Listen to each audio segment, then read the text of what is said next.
Welcome back, all my 40K fanatics out there. I'm DJ here with Tim's Nation, bringing you more Necron content, or as I'm going to call it until Elaine slaps me, Crontent. Geomancer, newest character to the Necron army. This was not going to be the first video I was going to release, but I see a lot of people really don't like this guy. So I had to move him up the food chain. I don't feel this guy is getting enough love.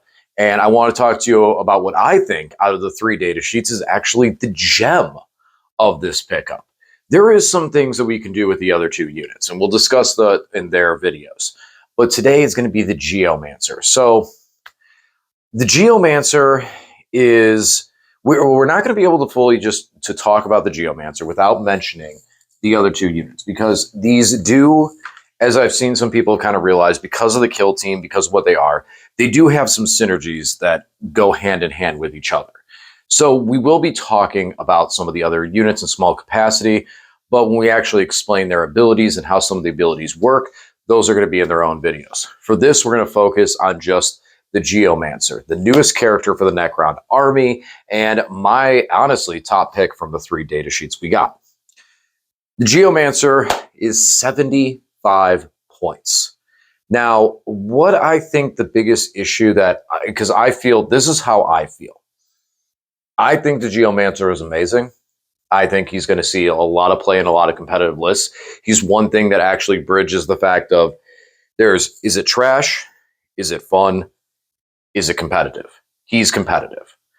And I think one of the issues that some people may have, because this is kind of how I feel, is we got our codex in the beginning. And other than the Star Shatter Arsenal, we haven't seen anything new. Our model line was a refurb of things we already had. And so now we get this brand new unit. And I think I, as well as many other people, wanted to see it on the front lawn.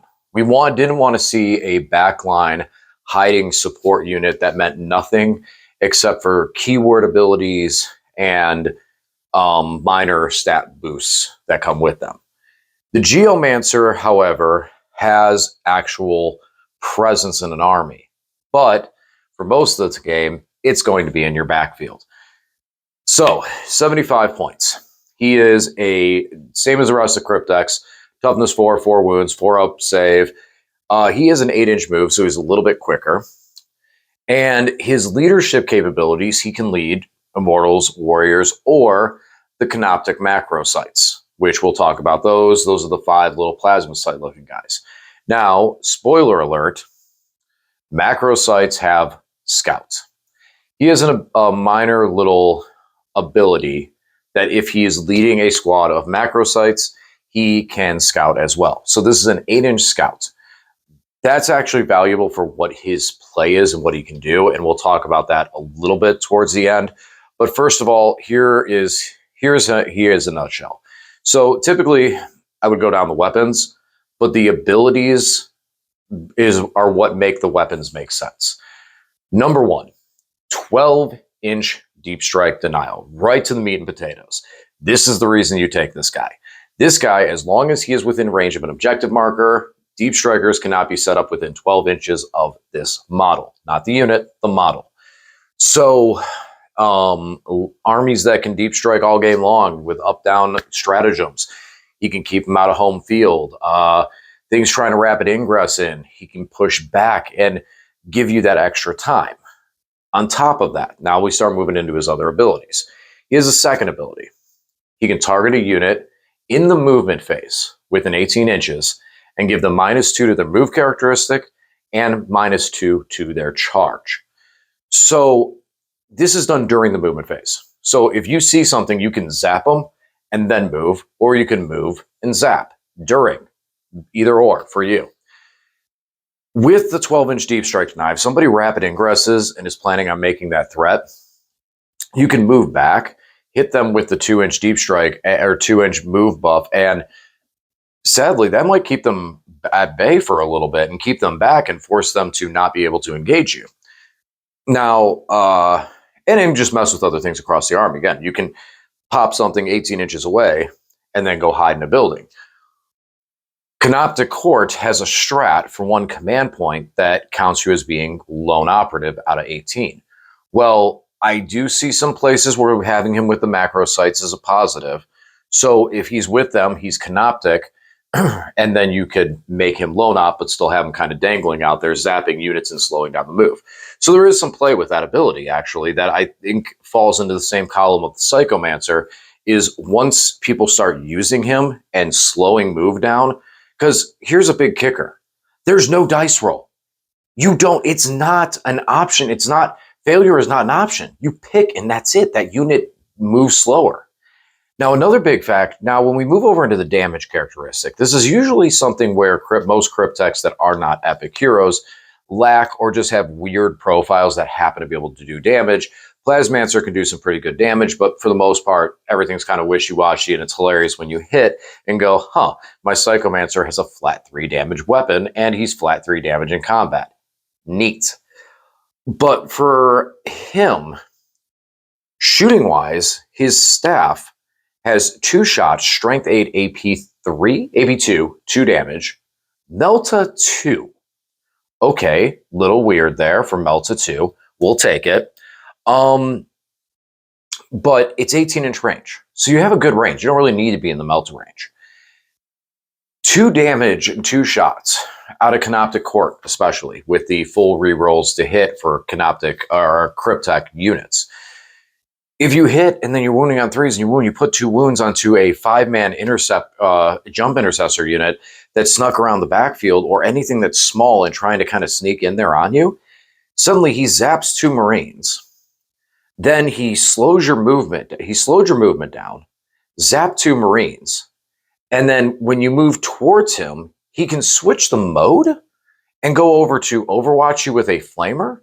You see, his gun has 2 modes you can choose to do, and it doesn't lock you to them for that entire phase. Now, spending 1 command point on a character might seem like a waste in this scenario, but if you're defending your home field objective and you have that opportunity to, I see some value behind it, especially out of Canoptic Court, where then if they do stick that charge, you're re-rolling hits and you have 2 attacks, strength 8, AP2, 2 damage.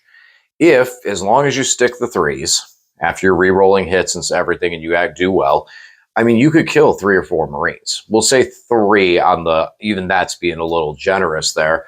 And then you have the Flamer to potentially pick off another one. Now, it is AP0, but it's D6 plus 2 shots. So it could be a lot of high value, a lot of shots going into it that just you make them make saves. And now that 5-man squad that charges in has like 1 guy left, doesn't take down your Cryptech, you can fall back. Or if you have your macro sites there, the macro sites that really have no damage profile and nothing good about them at all, you do have extra dice you can at least throw towards that to try to eliminate it and try to take it down. So, plus they give you +1 to hit. More on that when we get over the macro sites. So, yeah, he defensively, holding the backfield, he's going to be a great unit. I don't think tournament staple is the term that I hear used more, like an auto-include tournament staple, but he's definitely one of the units that if you see somebody go, okay, you have a Geomancer, okay, I know what you're doing, he's going to hold the backfield. Unless, let's go back over to those macro sites and that scout move ability. There are games and missions where your home field objective does not matter. Being able to scout move with him means, now it is a 160-point unit at this point, but doing the scout move means you have the Geomancer getting 5 additional wounds with the macro sites, moving over towards an objective marker on an 8-inch scout that your opponent cannot deep strike in on. If this is a late game drop, where you're one of your last drops and you put it in a safe area and have it scout 8 inches, you could sit on an objective and hold that for a very long time and just score the points off that, complete some secondaries and do whatever you need to do, and then maybe get out of there. You do have an 8-inch move. So this guy has competitive play.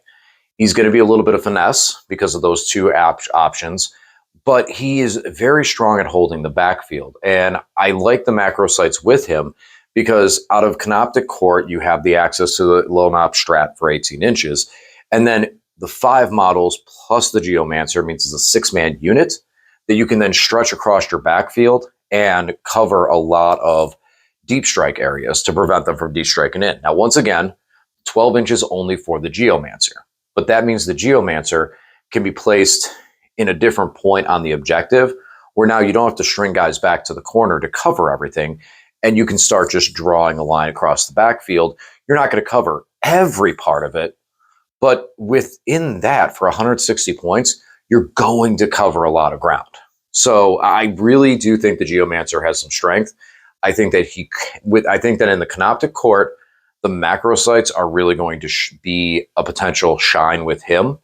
In every other detachment, Awakened Dynasty, Star Shatter, all those things, the Geomancer by himself is a good pick. At 75 points, he is able to fight off that same point category of like 70, 75 point units. Once you cross the 100 point threshold, he is going to be in trouble and he's going to fall apart.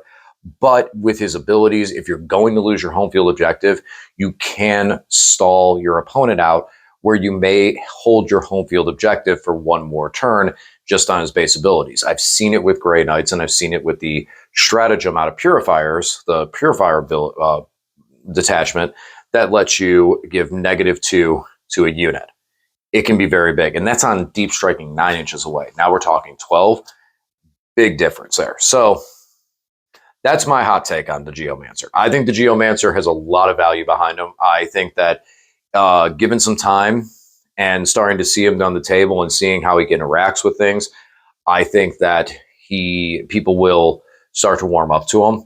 I think a lot of the big, like I said, the big negativity is we wanted him on the front line. We wanted him to do something that was going to be a big part of the damage of the army or something like that, and having not just a support character, but a support character that's job is literally to hide in the back most of the time. It's not really what we wanted from him, but it's a very good tool that we don't really have. There is, and this was mentioned, so I will bring it up. There are a lot of players who, as we've moved through this edition, we've found units to zone out our backfield. You know, there's Scarabs, Ophidian Destroyers. There's a lot of units that we can zone out our backfield with. But a lot of those units come with a handicap. Scarabs are very cheap. They're OC0 unless there's a Cryptek nearby. So now you're paying a Cryptek to babysit your Scarabs. Not really what you want to be doing. And that's to zone out your backfield. Or the Scarabs are only zoning out that area, then you have another unit that's holding that, like an Emotech or something. Which, to me personally, I've said it before, I don't like Emotech. I don't think that the one command point that you get from him is worth how many points he is with how much we already spend attaching characters on units, considering what other armies have. So I'm not a big fan of Emotech. I know I get it in Star Shatter. Star Shatter is CP hungry, so it's like maybe in there someone could push me to say, okay, Star Shatter, I can see it. But even for me, I'd prefer not running him in Star Shatter. I prefer just not running him at all. But now, instead of that, we have the Geomancer, who's cheaper, and he does that job better because now he can sit on the objective, where sometimes Emotech can't sit on the objective. He'd have to step a little bit further back. Otherwise, there may be a corner where your opponent can drop into. Geomancer says no, blocks all of it, and slows down units coming in for 75 points. Very, very nice. And like I said, now the points go elsewhere. The rest of your army can go elsewhere. He does that job, and he does it well. So, all right, let me know what you guys think. That's my personal opinion on him. I think give it some time, and we're going to love him. All right, as always, guys, thanks for watching, and I'll talk to you again soon.